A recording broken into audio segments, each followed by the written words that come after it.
Hello, hello, hello, and welcome to the newest episode of the Six Steel City Rings podcast. I'm your host, Ray Whiting, and with me, I'm going to give them some new names now. I have the first lady of the podcast, Miss LeeAnn Lohman. I have the IT guy, Zach Franciscus, and I have the Godfather, Bob Quinn. Guys, how you doing? Good. How are you? Ready for training camp? Okay. Well, guys, like I said, right now, let's get it going. Well, we're going to have a draft today, a unique draft, and it is concerning let's call it our Mount Rushmore of Steeler players. And we want you to the viewers, we want you to please chime in. Give us your thoughts. Just share your views and tell us what you think also. And please check out the website. Also, send us an email as well. So let's get it started. So we predetermined our draft order before the show started, and we decided that I was going to draft first, and then we'll go in a round robin order. So not the kind where you pick twice in a row if you're at the bumper end. We're just going to keep going 1, 2, 3, 4, 1, 2, 3, 4. And we want to give some credit where credit is due. We had seen this on Twitter. I think it was Jared Kane. Is that his last name? Yep, Jared Kane. That had posted it asking about I think it was Mount Rushmore of Pittsburgh. And so we had kind of thought it was a fun idea and it would be something fun to bring to the show, especially in a time like right now where things are a little bit slow. So we're going to start there. There's no limitations. It has to be players. That was our one requirement. So from the dawn of the Steelers in 33 or 31 or whatever year that was to today, you can pick anybody.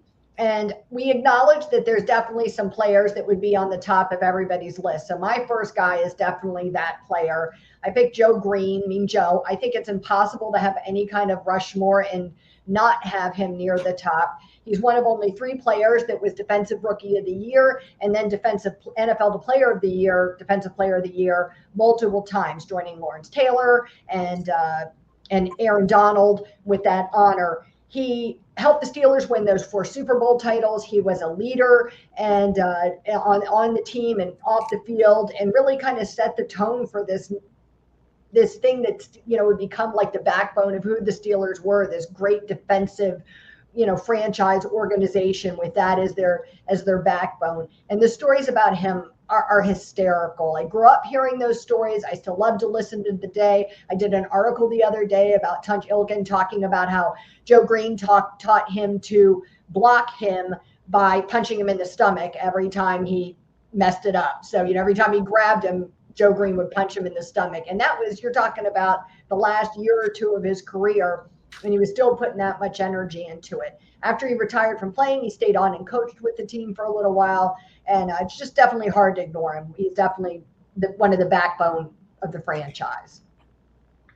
Yeah, it's a great choice, LeeAnn. And one thing about people forget about Joe Green is he had a pretty severe shoulder injury, and he played the second half of his career basically one-handed and was still dominant. That's how great Joe Green was. Yeah, he really was. It was one of those things where you hear about players like Warren Sapp, who came in and almost demanded that the culture of that team change, and that started with Joe Green. That started with Joe Green coming in and saying, "This isn't good enough, and I'm going to make sure this is good enough from here on out." And a lot of players want to do that, but not everyone can do that. And so I an amazing pick, and I think a lot of people would agree. Joe Green should be, if not at the top, near the top of everyone. I have to say, too, that one of the things I always admired about Green was that he wasn't real happy to be in Pittsburgh. The fans weren't real happy to have him. He wasn't real happy to be here. Do you know what I mean? He thought it was a cruddy organization that wasn't winning anything. He wasn't wrong. And so he was a little frustrated that he was here. And we've seen that from players before, in the NFL. It's not uncommon.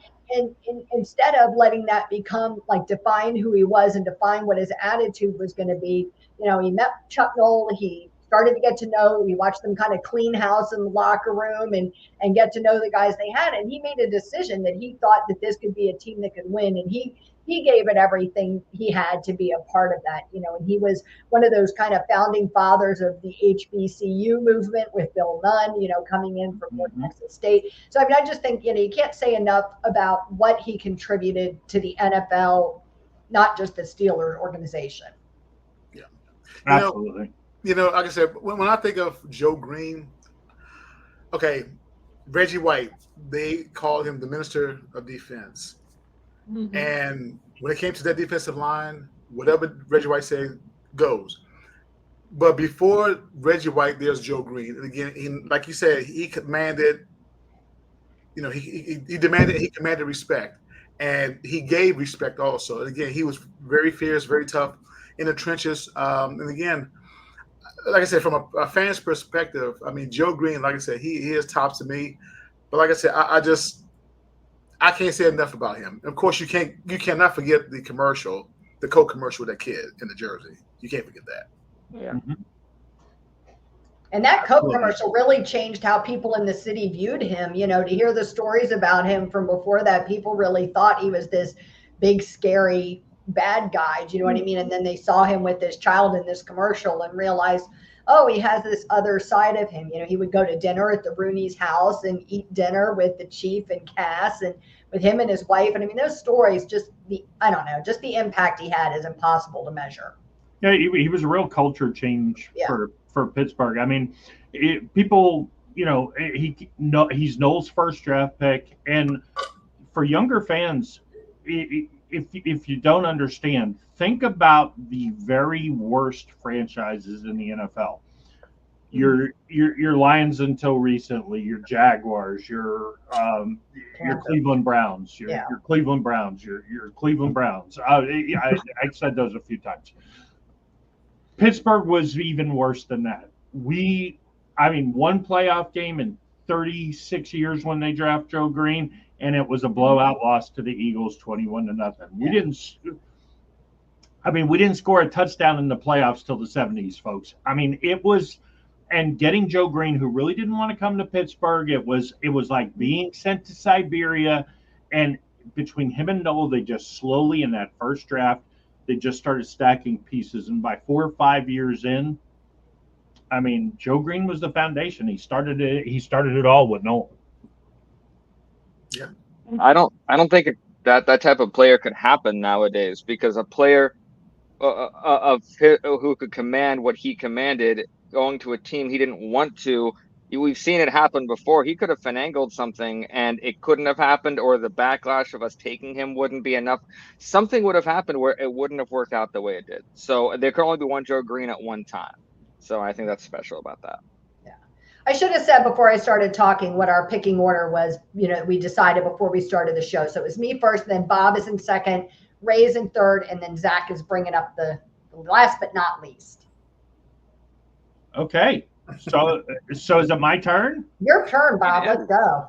Okay, so I was really torn on this, and full disclosure, Joe Green probably would have been my number one, but we decided to keep it unique. So I'm going to go with my second pick is going to be Jack Lambert. And if you grew up in the 70s, you knew this picture, you knew this face, and he may not be as relevant as a Joe Green or some of the other guys that we're going to talk about, but if ever a player was a face of a dominant team, then it's Jack Lambert.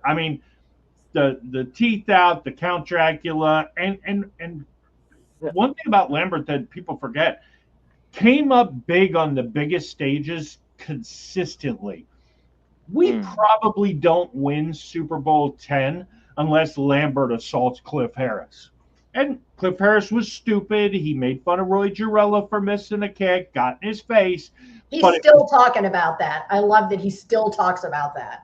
Yeah, it was a culture shift, because remember, even though we had won Super Bowl 9, there was still that, kind of lovable losers. They finally won one. That move from Lambert kind of, to me, signified that, okay, not only are we here, we're here to stay, and nobody intimidates the Pittsburgh Steelers. Lambert was the face of that. He was Still, pound for pound, one of the meanest, toughest guys to ever play in the NFL. When you think about just looking the part, I think about Lambert, it was that time where NFL players were players. The whole Hollywood star thing wasn't as big as it is now. You didn't make most of your money off the field. So I think a lot of the things that Pittsburgh Steelers fans love about the team is the blue collar gritty guys that we have on our Mount Rushmores and all this, and the fear that had to be struck into hearts of quarterbacks when they was look up and they would just see Lambert's eyes lock on you. You're like, that's gonna really hurt, and you had to snap the ball. You had to do it, and you knew what was gonna happen. Yeah. And this, I know LeeAnn's written stories and Bob's written stories, and I have it all about just the intimidation factor in multiple ways. He could hit you or just say he was going to hit you, and it might have the same impact. So just you can't say enough about a player like that. In this era, again, as we're talking about our unique Mount Rushmore, we like to, as Steelers fans, we like to compare the old from the new. And that's what I'm doing right now. So in today's times, people say Ray Lewis is the best inside linebacker. Well, before there was Ray Lewis, there was Jack Lambert. And again, he just, to me, he was, again, covered. He was like a chess player, like the queen on the chessboard. He was versatile in every angle. And that's what I loved about him. And most of all, again, he held that secondary, that middle part, he held it down real good. And that's what I loved about him. And of course, you clogged the middle up with the front four and dared anybody to basically go outside. But in that middle right there, he held it down. So, like I said, Jack Lambert to me, like I said, there was so much to go around as far as with the defense and everything. But Jack Lambert, again, he was like the queen on the chessboard. That's what I liked about him. Now, a question from someone. I never saw him play. So for anyone who saw him play or no more, I know the violence and the hitting was something, but what was his athleticism like as far as coverage ability? As far was that part of his repertoire? I haven't heard a lot about that part of his game. As far as I'm concerned, he's the best middle linebacker in coverage in the history of the NFL. Agreed. I like that. Very athletic. Yeah, and not quite what you would expect. You know what I mean? He definitely wasn't. He never didn't know who he was or what he was doing. He's walking onto the field. He might not be what you'd expect. He was tall and skinny in a time where linebackers were not skinny. Right. And he was, and there was real questions about whether he could handle playing in the middle. It helped that he had the steel curtain keeping guys off of him so he could run in and make plays. But when he dropped into coverage, so many clutch interceptions. When you compare him to like Ray Lewis, and recently somebody posted a poll on X, and I had him as my best middle linebacker of all time. Compared to Ray Lewis was an excellent run defender, and to me, they're about equal there. And I could throw Butkus in as a great run defender as well. But when it came to coverage, Lambert was next level. When you thought, okay, he's 20 yards downfield, the quarterback's thrown across the middle, he comes up with the interception. It's like, what's he doing there? Yeah. But in that 4-3 where he was dropping and they weren't blitzing, other than Jack Ham, who's probably the greatest linebacker, period, in coverage ever, Lambert, to me, in the middle, Lambert, and that was Ham's role. He wasn't blitzing. He was dropping coverage and taking those tight ends and all that good stuff. The thing that was crazy about Lambert to me, too, was like how you talk about these players and how much they affected the game, and the game was so different back then. And then you look at somebody like Lambert, and he would – you talk about how like offenses have to plan around like TJ Watt now, and they have to think about him and take him into consideration. In the 70s, the Patriots had a quarterback named Steve Grogan, and he tells a story all the time about the first time that he played the Steelers. He was I don't know if he was a rookie or it was like his second year, but it was his welcome to the NFL moment. And he said because he was a good runner in a time where quarterbacks weren't good runners, they would try to open up a little seam for him, and a lot of times he could pick up a first down that way. So I guess they ran that play once. They would block Lambert. he would pick up this first down. He said they went to line up again, and Lambert looked at him and was like, if you do that play again, he's like, I'm going to kill you, you blankety blank MFers. You know what I mean? And like, that was it. And Grogan said, yeah, we didn't run that play again. He's like, because there's like a legitimate threat that you might die out there on the field. Like, guys talk trash today. I don't know that it might hurt and it might suck, but I don't know that you're really scared for your life. Like, Jack Lambert was one of those guys that like had some of those offensive players, like even his teammates at times, like legitimately scared for their lives. Yeah. Yeah, he's a great one. Is it my pick now? It is your pick. It is, right? Okay. My first pick, Franco Harris. And why did I pick him? Franco, he is by far the smartest, biggest running back ever to play the game. Now, the reason why I said it is because, unlike Earl Campbell, like I said, okay, Earl Campbell, people say he was the toughest because he took on hits. And we see how he is now. I mean, he's basically crippled. Jerome Bettis, he's even said, after playing a game, I mean, he's sore from getting hit and everything, so it's kind of hard for him to get out of the bed. And Emmitt Smith, the leading rusher of all time, said playing running back is like being in 15 car wrecks a day. But just to give you a little something about Franco, 9-time Pro Bowler, 1-time All-Pro, 4-time Super Bowl champ. He is Super Bowl IX MVP, Hall of Famer of the 1970s team, 1972 Rookie of the Year. And so that's just a few. And, of course, he finished off playing with 12,120 yards of rushing. But the thing is, what made him so smart, guys, is, to me, he knew when to run out of bounds when there was a sweep right or sweep left. Okay? Get out, save yourself from getting hit. Of course, if you go up the middle, stay inside, yeah, you're going to get hit. But be a smart runner because, again, you're going against guys that's up against, that's 250, 300 pounds, full speed ahead. They're going to try to knock your head off. But to me, like I said, Franco is by far the smartest, biggest running back of all time. And he is on my Mount Rushmore. It's interesting you bring up the running out of bounds thing, right? Because this is one thing he was highly criticized for during his career, although generally those were people who only heard what Jim Brown said versus actually watched the games. Franco, yes, he would go. If Franco had a 10-yard gain and he needed 8 yards, he would step out of bounds instead of go for a 12-yard gain. That's absolutely true. But if Franco swept to the right and we needed, it was 1st and 10, he didn't step out after 7 or 8. He would plow whoever it was. So Franco was a big back, but he's also very shifty. And I mean, he reminded me more of Marcus Allen than he did of like an Earl Campbell. And it's not fair to say to Earl Campbell that he wasn't smart. And Earl Campbell didn't take hits; he gave hits. Oh, yeah.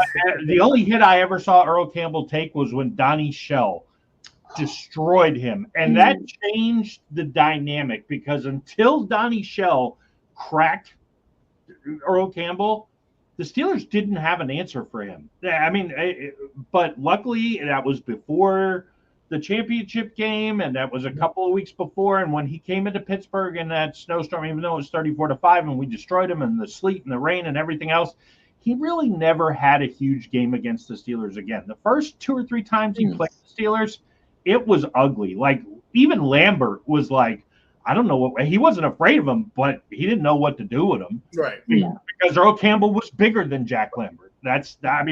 We were just talking about what was he like athletically? Yeah. Earl Campbell was bigger and faster.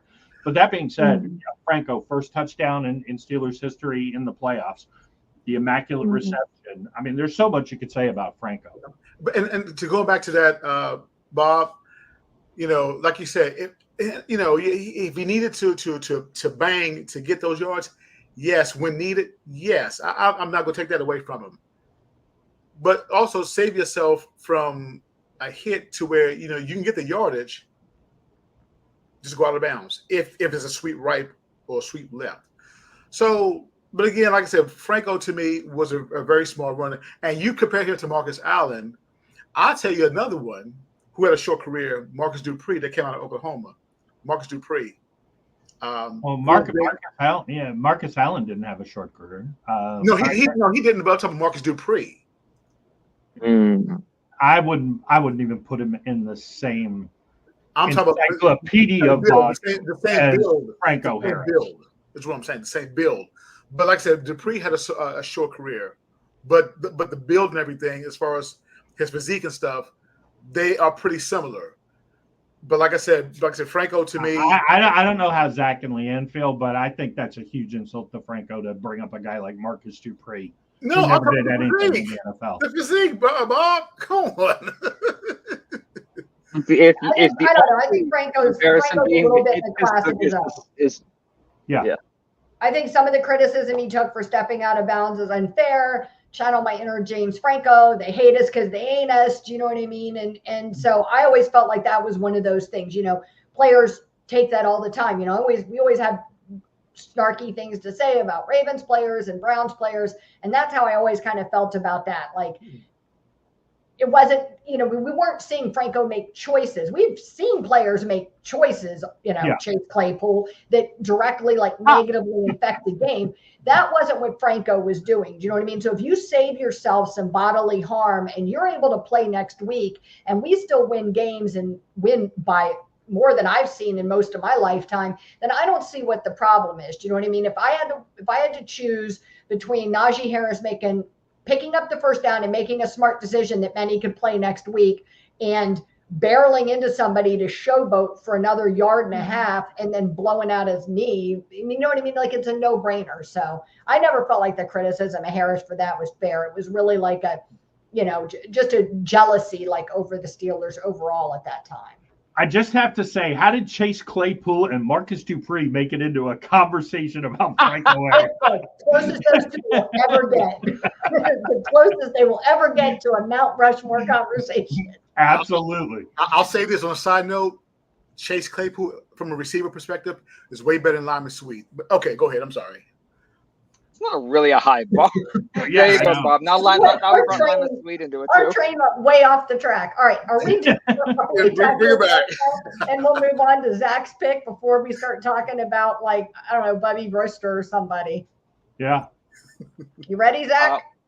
I am. My pick was it wasn't as an easy one. I think when you're talking about the number one on your Mount Rushmore list, but when you have a rule made about you in the NFL, I think that's good enough. And Mel Blount was one of those guys who literally changed the game. I mean, you talk about people who when you're that good, I mean, his stats alone were incredible. I mean, at the Hall of Fame, he played in over 200 games, started in 189 in 14 seasons, 57 interceptions, but all of the stats, all of that, it dwarfs it when you can talk about the fact that the NFL had to find a way to stop you from being as dominant as you were, in a way that even now people are still talking about how that kind of altered things. And so when you're talking about Mount Rushmore, not in the Steelers sense, but in the NFL sense, I feel like you have to have Mel Blount in that kind of a conversation. Because when I think of great cornerbacks, I think not enough people think about Mel Blount. A lot of people think about a lot of flashier names. They'll bring up Darrelle Revis, but Mel Blount was one of those guys who defined what the position was and then continuously redefined it so he would keep being great. And I think that's the difference. A lot of people have great years. So my biggest fear every season is the breakout players that people are going to talk about who had good single seasons. I'm like, I've seen this for 30 years of watching NFL. There's been guys who have had great single seasons. Mel Blount was fantastic and dominant throughout his career, as far as I see, especially when the NFL's out to get you. Literally, not just James Harrison saying that they're finding you because they're out to get you. They actually were. So when you think about how much times passed, he still leads the franchise and still holds the interception record for the franchise at 57. I mean, Yep, that's pretty remarkable. It's been a long time. We've had a lot of really good defensive players since then. And the reason they changed the rule, make no mistake about it, it was Super Bowl 10. He dominated Drew Pearson so thoroughly and just beat him. And all the America's Team Cowboys fan, oh, it's not fair. It's not fair. Staubach can't throw it to Drew Pearson after the Hail Mary and all that great stuff that happened. Hey, Blunt was so physically dominated. I'm not a huge Mark Madden fan, but there's a NFL Films documentary where they talk about Mel Blunt, and they had Madden on, and he promotes the rumor that Mel Blunt killed a guy on the field, and I mean, if you've never seen the highlights, just go to YouTube and watch. A lot of people show the Cliff Branch when you look at the Mel Blunt stuff, not so much the Drew Pearson. There was a play where he threw the ball to the Raiders threw the ball to Mel Branch. He tried to catch it over the middle. Blunt wraps him up in the air, flips him over, WWE pile driver into the ground, loses the ball. And for folks who don't know, and spare me the Deion Sanders, if you can't tackle, you're not the greatest player of all time. I'm sorry, you're not the greatest corner. Greatest cover corner, maybe. But Mel Blunt it came out in 1970. He ran a 4.40 50 years ago. Imagine how fast he would be today with today's training. And he was 6'4". Mel Blunt was a monster, and the NFL had no answer for him. Bob, let me ask you, in your opinion, is Mel Blunt the unsung hero of that Pittsburgh defense?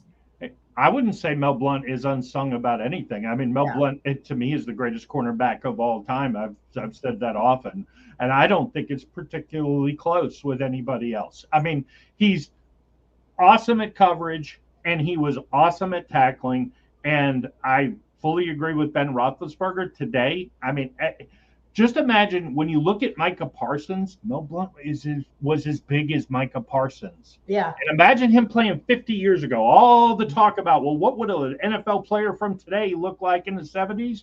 They'd look like Mel Blunt. You know what, though? I think that Mel Blunt gets overlooked at times because there were so many big personalities on that team. Do you know what I mean? So I don't think it's that I don't know the unsung hero is the right term. Do you know what I mean? Because I do think he gets credit for all that he did on the field. But I think when people talk about the 70s, but between the big personalities and the immaculate reception, like they almost overshadow other stuff. Do you know what I mean? Mm-hmm. And any other time, I mean, he'd be all you could talk about. Do you know what I mean? So I do think he was such a gentleman off the field and just an incredibly kind. He's such a soft-spoken, well-mannered man, and like who he is off the field and who he is on the field is like such a complete 180. It's incredible. And when people dismiss the great Steelers teams of the 70s, and folks, they were beyond great. Yeah. Mm-hmm. Think about our list as we're going to Mount Rushmore. Mel Blunt is fourth, and he is a slam dunk Hall of Famer. To me, best cornerback ever. Never should escape out of the top three in that conversation. Yeah. And he's fourth on the list. Yeah. That's how deep this list is. Yeah. And we could have done all 70s Mount Rushmore and not even struggled. I mean, even a little bit. Easy. Do you know what I mean? Easily. Other than argue about who got left off. Right. Yeah, exactly. Exactly. So it's hard. It's hard to pick people. I think with Mel Blunt, the unsung thing, once you leave Pittsburgh, I really think that conversation changes. I think the respect for Mel Blunt suddenly takes a nosedive once you leave Pittsburgh, and that's the unsung part. I honestly, it wasn't until I was maybe 21 that I got back into Pennsylvania from Thailand, and I started learning that I found out who Mel Blunt was. Like it wasn't I knew about the other Rod Woodson. To me, was when I thought about the great Steeler cornerbacks, because he was talked about more. So I can definitely see what Ray's talking about. I can't remember any other football fan bringing up his name. until I found out about it later. And that's because I wasn't immersed in Pittsburgh culture. I was either in Florida, or I was in Thailand, or I was never in Pittsburgh itself for long enough so that's the only thing I can say about the unsung actually being realistic, that once you leave Pittsburgh, Mel Blount is not as high on the list as he should be when people talk about great cornerbacks. Fair enough. Mm-hmm. All right. Next up. So I think we're back to LeeAnn, right? We're back to LeeAnn. We are. I had to kind of move around the generations a little bit. I had to be fair. And so my second pick is Troy Polamalu. I just can't say enough about Troy. I mean, obviously, I watched every game he ever played for the Steelers. I remember them all really well because I was old enough. And the way he affected the way the game was played was just unbelievable. Like, you hear opponents talk about how they had to plan to work around Troy, and then there was just no way to stop him. He was in 8 Pro Bowls. He was a 4-time first-team All-Pro. He was a Hall of Famer, first ballot. He was a Defensive Player of the Year, and he really could just do everything. He could stop the run. He could stop the pass. You'd see him come out of nowhere. I know I've seen him make at least 2 interceptions that I think he had to like time travel or shape shift or something to get to the ball. I don't even know how he did it. And I think the thing that speaks to how remarkable he is that Dick LeBeau allowed him at some point to change the defensive play calling, which is unheard of. And can you imagine telling Dick LeBeau that you know better than he does, or telling your teammates you know better than Dick LeBeau and changing the plays? But he did, and it worked. And when LeBeau saw it worked, he let it go. And he was right. He would switch. He would tell James Harrison, you come over and you play here, and I'm going to go over and play there. And all of a sudden he was all over the field. He was fast. He had great hands. I mean, he was just impossible for defenses to stop. And he really transcended Pittsburgh and became like this iconic football player, in the 2000s, with the hair streaming behind him and all the funny commercials he does. And so, yeah, I think, and such a nice guy. You can't say a bad word about him. You can't even pretend to make something up to say anything about this man. So I think he really did like transcend Pittsburgh. And, you hear today, we draft players, and, especially the Samoan players or the Hawaiian players, the first things they say is, Troy Polamalu was my favorite player growing up. We hear it all the time. And yeah, he's meant a lot to the city. He's meant a lot to football in general, and to the sport. And one of the things I loved about Troy is things that get forgotten about the 70 Steelers as they overcame all the bad stuff. Yeah. Troy came along in 2003, and under Cowher, we had been successful. We'd been to a Super Bowl, but we lost. But we were kind of coming off, a period where we had 3 really bad seasons in a row. Then, Cordell was the starter. Cordell wasn't the starter. Kent Graham, Mike Tomczak. Then all of a sudden we go back to the AFC Championship game. And Troy really struggled his rookie year. And one of the things I always loved about him, because he came out that second season, and a lot of people were on the fence about Troy. And he intercepted a pass in the Bengals game and ran it back for a touchdown. And I remember him plowing over Carson Palmer at the goal line. And I was like, that's the guy. Okay, now he's got it. Yep. Yeah. And now all of a sudden he's an All-Pro. He's a Pro Bowler, and he just goes on to be great. I mean, but that's one of the things I always loved about Troy, is he really struggled coming out of the USC football factory, and then turned around and had overcame it and turned into an all-time great player. And he's very open to talk about that. If you listen to interviews of him talking about, how hard it was to continue to stick with it while, people are saying all these negative things about you, and you're feeling all these negative things about yourself, and you were that guy and now you're not that guy. And, how do you get back there? I mean, this was his passion. It was what he wanted so badly. And yeah, he never gave up. He took that feedback. He worked his tail off. Yeah. Unbelievable work ethic. Yeah. Like I said, Troy, to me, Troy was a Swiss Army knife, and he was all over the field.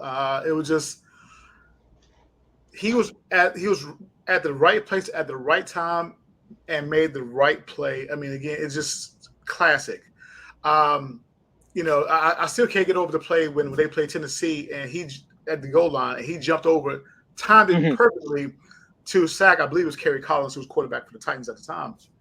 Loved that play. Loved it. And of course, and then in the playoff games against the Ravens, just classic moments. But of all the plays that Troy Polamalu has played in, the one game that scared me the most was when they played Baltimore, and I believe he got a concussion, and he had a cell phone. He was on the sideline. I believe he called his wife, and he received a fine for that because he wasn't supposed to have that. That was a scary moment for me, for Troy Polamalu, because again, though maybe that may have changed his career as far as his playing style. Was he as effective afterwards? I would say it knocked him down a peg or two, but he was still on top of his game. And let me just add this real quick. When he ran over Carson Palmer, Bob, Carson and Troy Polamalu were roommates. Yeah. Mm-hmm. Interesting. And no, you were completely correct on that. He got fined $10,000, and it was actually Mike Tomlin who said you need to. It was during against Jacksonville, and Troy knew that his wife would worry that it looked worse than it was, and so right off it was what makes the Steelers wonderful. But when I think about Troy, I think about humility. I every single time I think about Troy, I think about when I watch. I think it's the 2005 or 2008 America's game, and he's talking about, does he love football? And he's like, I don't love football, but I love life, and football is a part of life. And in that way, I love football. And the way he talked about it, and I saw a video a week or so ago, and I couldn't help but cry because you just couldn't help it. He's talking to some of the old members of that great 2008 defense, and about how honored he was to be considered their captain. And he would look at him, he's like, I didn't feel like I was worthy of being your captain. And that kind of humility for what he did on the field. And when you would see him cross himself when he would come on and off, a lot of people were like, oh, he was scared. He's like, I did that because I was scared. He's like, so many things could happen to you out there. And so it wasn't just who he was or the stats. It was everything that came together that you had to be what he was. And I think the thing was about that, it was such a drastic downturn when he couldn't do what he did anymore. Because of the style he played, there wasn't ever going to be a slow decline. And I think we all knew that. And the years before it happened, we saw him try to do the things that he did. But for me, that doesn't take anything away from it. Weirdly enough, it almost makes it more of a legend to me. And so, but whenever I think of Troy, the very first thing I think about is that life meant more to him than football, and that allowed him to be great. Yeah. All right, Bob, you're up. All right. So my second pick, there's only been one Steelers MVP in 90 years, and that is Terry Bradshaw. A lot of people will say, well, Bradshaw, look at his stats. And you run into this so many times with the quarterbacks of the 70s. Fran Tarkington retired with every passing record in the book. Roger Staubach is still considered one of the greatest quarterbacks ever. Did they have Dan Marino stats? No. Did they have the stats that are going up in today's game when they pass the ball 50 times a game? No. And Bradshaw was in an era where it was 15 to 20 passes a game, maybe 25 to 30 if you were losing or it was a shootout. And even a shootout, if you go back and watch some of like the Cowboys-Steelers Super Bowls that are on YouTube, you'll see they ran the ball a lot, both sides. And Bradshaw was the best big game quarterback I ever saw, including Tom Brady. He destroyed Tarkington in the Super Bowl. He destroyed Staubach twice in the Super Bowl. They were close games. But let's face it, Bradshaw had all the big moments. And if you really watch those Super Bowls closely, especially Super Bowl 13, which is still to me the greatest Super Bowl ever played, 35-31, Pittsburgh had a big lead. Staubach had, kind of like the meaningless stats. He just brought him back. I mean, he did bring him back close. And who knows what happens if Jackie Smith can hold on to the football, but Bradshaw really, and talking about struggle like with Troy, I mean, nobody struggled like Terry Bradshaw in Pittsburgh. I mean, people don't understand now. You think Kenny Pickett had it bad? Bradshaw had it worse. Fans hated him for the first 3 or 4 years. He was benched repeatedly. That's why some people said, well, Pickett could be like Bradshaw. He could come back and have this great. No, they don't have patience like that anymore. And what Bradshaw went through and struggled, he really only had 4 or 5 great years. But he was so dominant in big games. I mean, you cannot name a big game that he came up short in. He beat Dallas repeatedly, beat Minnesota repeatedly. He beat the Raiders repeatedly. The Raiders that kind of flipped on its side when Bradshaw really came into his own. And we went through a streak until the early 80s when all of a sudden the Raiders flipped it back, where they were just dominating. The reason the reason the Raiders made the Super Bowl in '76 and got John Madden his only Super Bowl is Terry Bradshaw was hurt. And by the time they played that game, he was back, and they lost Franco. They lost Rocky Bleier. The offense was a mess. The defense was legendary. We probably would have won 3 Super Bowls in a row if the offense had been healthy. You can't say enough about Bradshaw. And then, yes, he had some issues when he retired. He didn't like Chuck Noll. He skipped Art Rooney's funeral. But he's gone on to have such a great career. He's kind of made up with the city. And you just really can't have a Mount Rushmore without Terry Bradshaw. You just can't. Yeah, I mean, the more I thought about it, I really, I struggled with it. There were guys that I thought, but without Terry Bradshaw on the list, those 4 Super Bowl rings, the lone MVP, if you're going to have a Mount Rushmore, the only Steelers MVP belongs on it. Exactly. All right. So it's Ray's turn. All right, Ray. All right.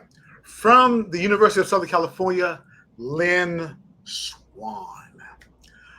This guy, again, soft hands, made acrobatic catches. He was Super Bowl 10 MVP, 3-time Pro Bowler, 4-time champ. Just like just like Franco Harris, he made the All of Famer, all 1970s team. Again, 1-time Pro Bowler, All Pro rather, and of course he's a Hall of Famer. All I can say, guys, I'm going to be short and sweet with Lynn Swann because, again, did he really get his flowers? Yes. In comparison to John Stallworth, it's kind of like 1 and 1A. Again, Lynn Swann, to me, he's number 2 on my Mount Rushmore list. You jump to my next one. This one I jumped back and forth for a bit, but when you talk about modern players who I honestly feel could play back in the 70s, TJ Watt just genuinely could. I know a lot of people are going to say he hasn't played. He has played long enough. I am sorry. He has showed more than enough to show that he should be on this list. If he didn't get cheated, he would have multiple Defensive Player of the Years. He would be the lone holder of the sack record, and there would be no question as to who is greater, him or Myles Garrett. I am sorry, Bill. I am sorry, Wayne. It's simply a fact. So when you're talking about Mount Rushmore, TJ Watt deserves to be up there. And honestly, if I could have easily put him higher than that, TJ Watt is what defines a Pittsburgh Steeler to me, and that has to mean something. So that's all those reasons and more why it's up. All right, so we go on to my 4th pick. And to me, when I think of beyond the 70s Steelers, guys who really personify what it means to be a Steeler, I think of James Harrison. I don't know how you don't. It's really hard. I know he's a polarizing figure. I don't care if you don't like him. Not my problem. When you think about the Steelers of that era, he was 2008 Defensive Player of the Year. This is a guy who pulled himself up from nothing. And he spent his seasons putting opponents to sleep, literally on the field, and bragging about it. And we were glad. I mean, it was still a different era of football back then. And I just think Harrison was one of those guys who gave it his all. He really did. He was undrafted. He got cut numerous times. Talk about like Terry Bradshaw, a similar situation. He got cut a bunch of times. He would go to other teams. He would return to Pittsburgh. And I know that created some animosity between him and the city. He wasn't ready to give his career up yet. But if I think he's a Steeler at heart. He's a Pittsburgher at heart. He's made that clear that that's how he feels. And I just don't know, when you think about that 100-yard interception for a touchdown in the Super Bowl, I don't know how that's not the most like Pittsburgh thing you've ever heard, that this guy came from nothing. He wasn't the number 1 draft pick. He had like this most dominant career. He terrorized people and terrified people. Yeah, 100%. And Debo. Absolutely. Well, my third guy is, I picked Jack Lambert as the face of the Steelers, period. But I'm going to say my next guy is Hines Ward. And to me, he's the face of the modern Steelers, and played with a smile, physical. I mean, I struggled with going all defensive guys. I was like, I think I got to get an offensive guy on here. And then I had Bradshaw, and I was like, okay, give me Hines. Because Hines probably should have been on defense. I mean, he knocked players out. I mean, Keith Rivers, and again, like Mel Blount, Zach's pick, they changed the rules because of Hines Ward. Those crackback blocks that everybody now says are so dirty, those were all legal. Those didn't draw flags. It was just Hines started knocking guys out. And it's like, wait a minute, this is a receiver knocking guys out. And all of a sudden the NFL didn't like that so much. People also forget, and Hines Ward should absolutely be in the Hall of Fame. I will die on this hill. I'll make this argument, because come at me with, he's only a blocker. He's top 20 in receptions, yards, and touchdowns. How can he be just a blocker when he's top 20? And folks, I want you to understand, he only played with Ben Roethlisberger for the very end of his career. Yes. He put up stats with Kent Graham, Mike Tomczak, Cordell Stewart. And Tommy Maddox. Well, and I don't put Tommy Maddox different class to me. Tommy Maddox is, and I will tell you, Tommy Maddox, in my opinion, was the best quarterback post Bradshaw until Ben, because Maddox actually had the guts to throw the ball down the field and not find Larry Brown wide open, Neil O'Donnell. The Tommy gun era. Yeah. I mean, still one of my favorite games ever. That comeback against the Browns. Oh, Cleveland! The playoff game in the wild card game. I mean, we're down 20 points and heading into the end of the third quarter. It's ugly, and all of a sudden, boom, boom, boom, boom. I mean, Maddox wasn't the most talented guy you ever saw, but he was great. And Hines was a big part of that. He was a big part of the Steelers. I mean, to me, you can't talk about the modern era Steelers post 2000 without talking about Hines Ward. Yeah. Guys, my third pick from Purdue University, Rod Woodson. And to me, how can I say it? Rod has, again, one of the top quarterbacks ever come out to play the league. He finished with 71 interceptions, 12 of them for touchdowns. The guy was one of the fastest in the league. And again, most of all, what I loved about Rod Woodson was his aggressiveness against the receiver. He played pretty close up on the line. He was in their pockets. It was kind of hurt. I was hurt to see when in the 95 season, the first game they played against Detroit, and he's trying to tackle the greatest running back of all time, Barry Sanders, and he blew his knee out. And that same year, Pittsburgh going to the Super Bowl, and they played Dallas. And what really surprised me was when he was checking Michael Irvin in the Super Bowl, and there was a play that went to him, and Rod Woodson broke up the play, and Rod Woodson pointed to his knee, saying that he's fine. That's a great play. Which I love that about Rod Woodson. So, of course, Rod Woodson cannot win the ring in Pittsburgh. He goes on to Baltimore, and he wins the Super Bowl ring. So, but that's my third pick of my Mount Rushmore, Rod Woodson. Rod Woodson. That's the first Steeler jersey I ever had was Rod Woodson. So Yeah. special place in my heart there. So, oh God, well, when I think of Steelers football, I think of blue collar, I think of the trenches, and whenever I first started to learn about what made a football team, it starts with the offensive line. And so when you talk about the greatest era of the Steelers, you have to talk about Mike Webster. He commanded that line, and it wasn't just that. The guy had 194 starts with the Steelers. That's a lot of football games, and he was a fifth-round draft pick. So fifth-round draft pick to Hall of Fame center at that time. I honestly feel, and I take nothing away from Franco Harris at all, but I think a big reason that he rises in some of the charts is the bigger historical plays he was part of for the Steelers, like the Immaculate Reception. But as far as the everyday running plays, I believe the offensive line and Mike Webster were more responsible for that kind of success than anything. And I believe Terry Bradshaw would say that he knew that when he dropped back, he could trust that when he looked up, the guys in front of him would have his back. That all started with Mike Webster. And when I think of a defensive player that strikes fear into the heart, you think of Lambert. When I think of an offensive lineman who would just look at you and you know you're not getting through him, that's Mike Webster to me. And so you have to be on Mount Rushmore if you're that to me. I like it. Oh, it's so hard not to talk about everybody. Okay. So my fourth pick is Cam Hayward.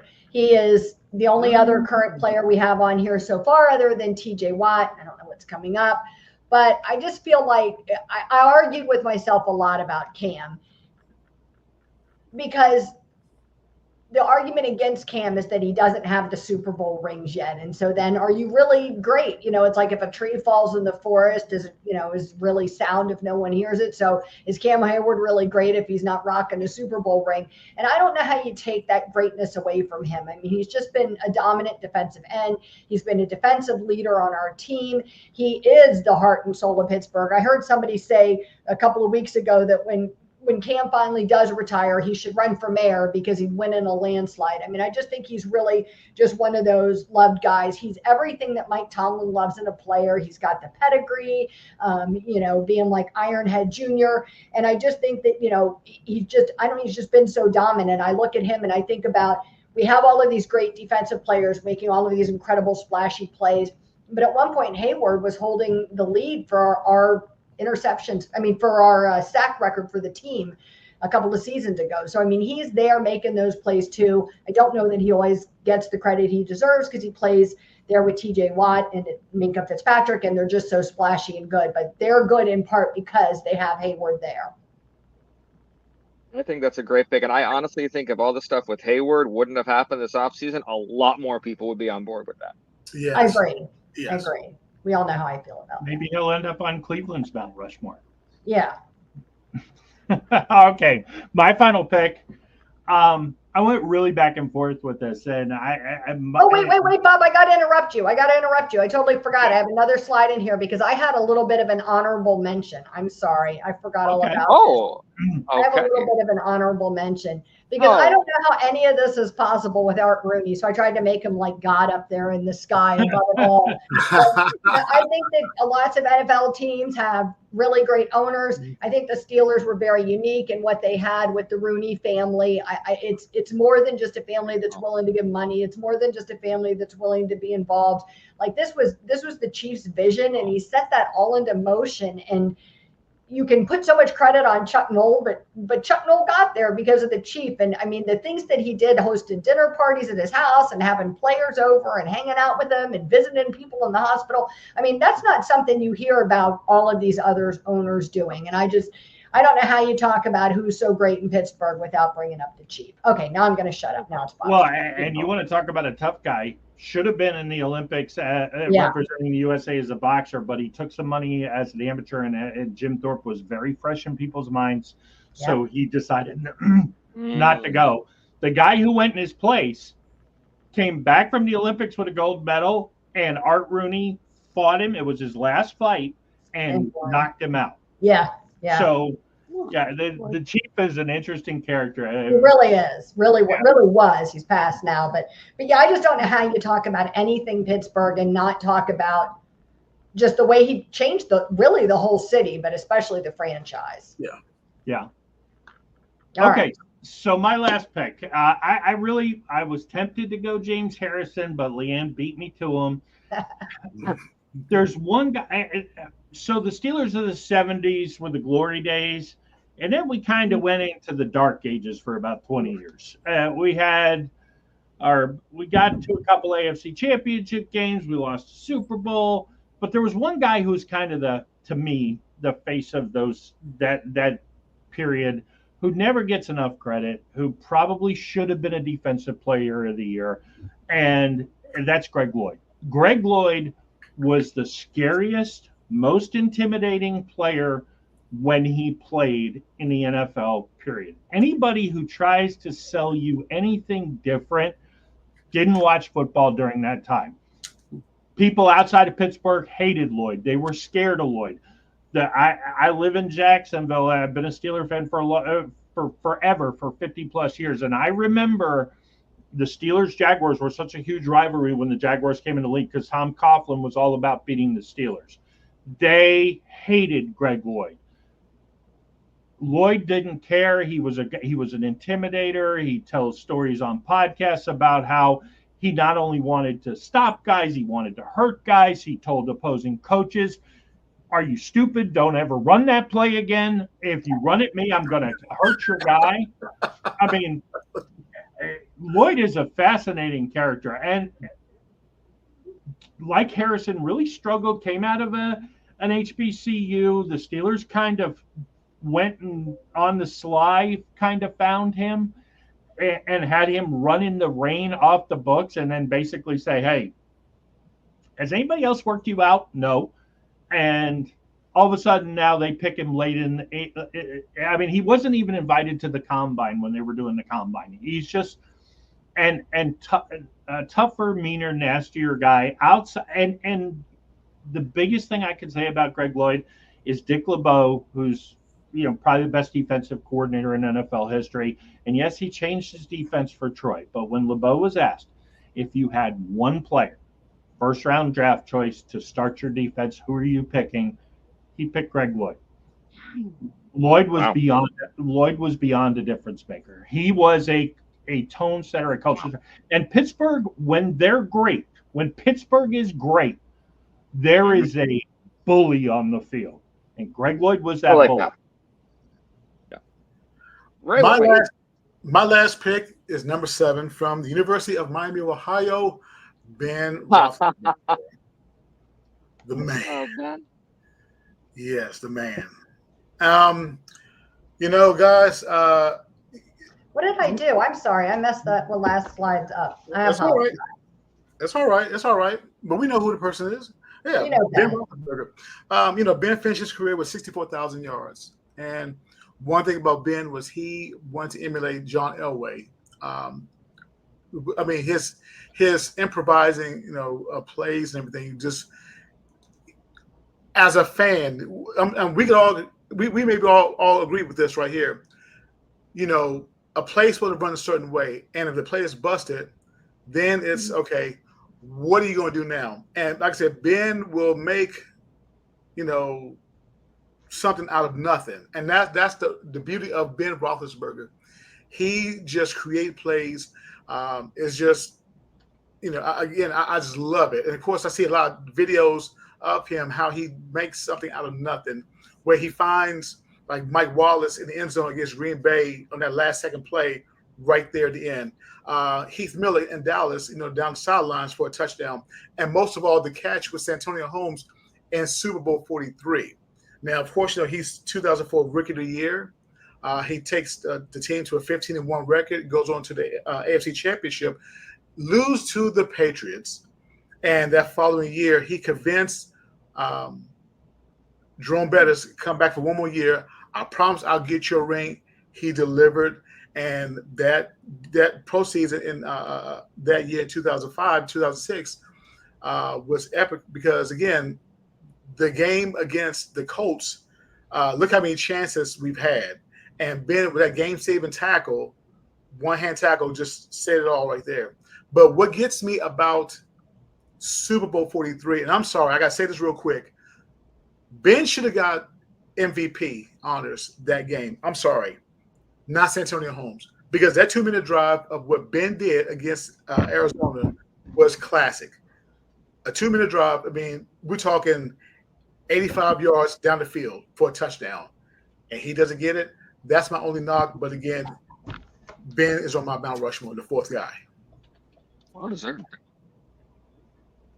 Well, I'll wrap it up, I guess. Yeah. So, whenever I learned about the Steelers, I learned a little backwards because I wasn't raised in the country. I was raised in Thailand. So I was aware that we were Steeler fans, and that was kind of the baseline. And then I had to figure out why from there. So I learned about all the modern players. And then when I realized that I really did love them, I started going back and learning. But Alan Faneca, watching him, he showed me why it was so important to have an offensive lineman of that kind of a talent on your team. It was whenever I knew Alan Faneca was in there, I felt comfortable. It didn't matter who the running back was. I just knew that when you saw especially I loved the playoff beard that he would have when he would look like a grizzled mountain man. And it was one of those guys where you wanted him to be in front of you when you were running the football. And the well-deserved Hall of Fame, I think it only got in a couple of years ago, which is, I'm not going to get too mad about that.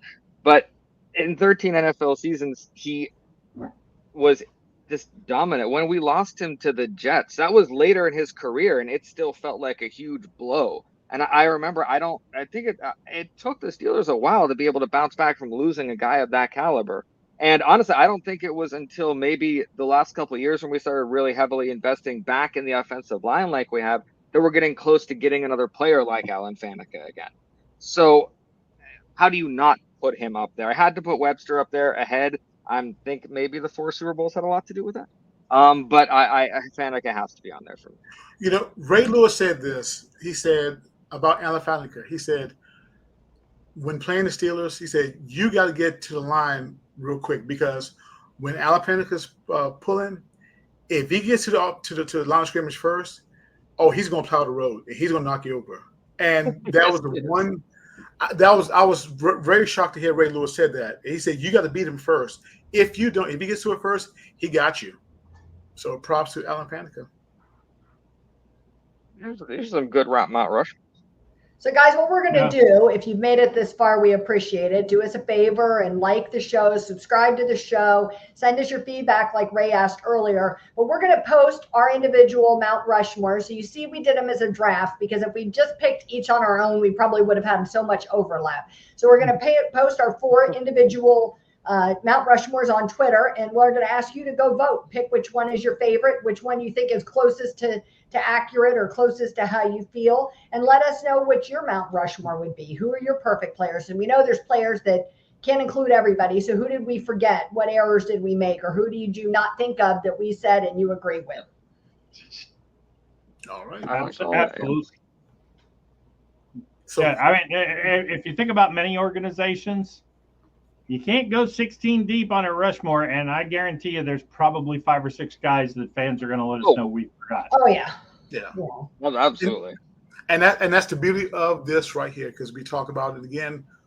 We're diehard Steelers fans, and most of all, screw Cleveland and screw the Ravens. So, yeah. But mostly Cleveland. Yes. And one last thing. I was in Hampton, Virginia last week, and I met a guy named Everett, who is a diehard Steelers fan. So I want to give a shout out to Everett. Everett, thank you for tuning in, man. Spread the word. Keep biking us. Down there from Mike Tomlin's old stomping grounds. Yes, indeed. Out of William and Mary. Yep. That's where my dad went to college, too. Yes. Well, we're going to be when you see us again, we'll be about 2 weeks from training camp, so we're getting closer. Yes. Guys, another one in the books. Thank you. Thank you. Again, tune in next week to another episode of the 6 Steel City Rings podcast. You all take care. Have a good day. Thanks, everyone.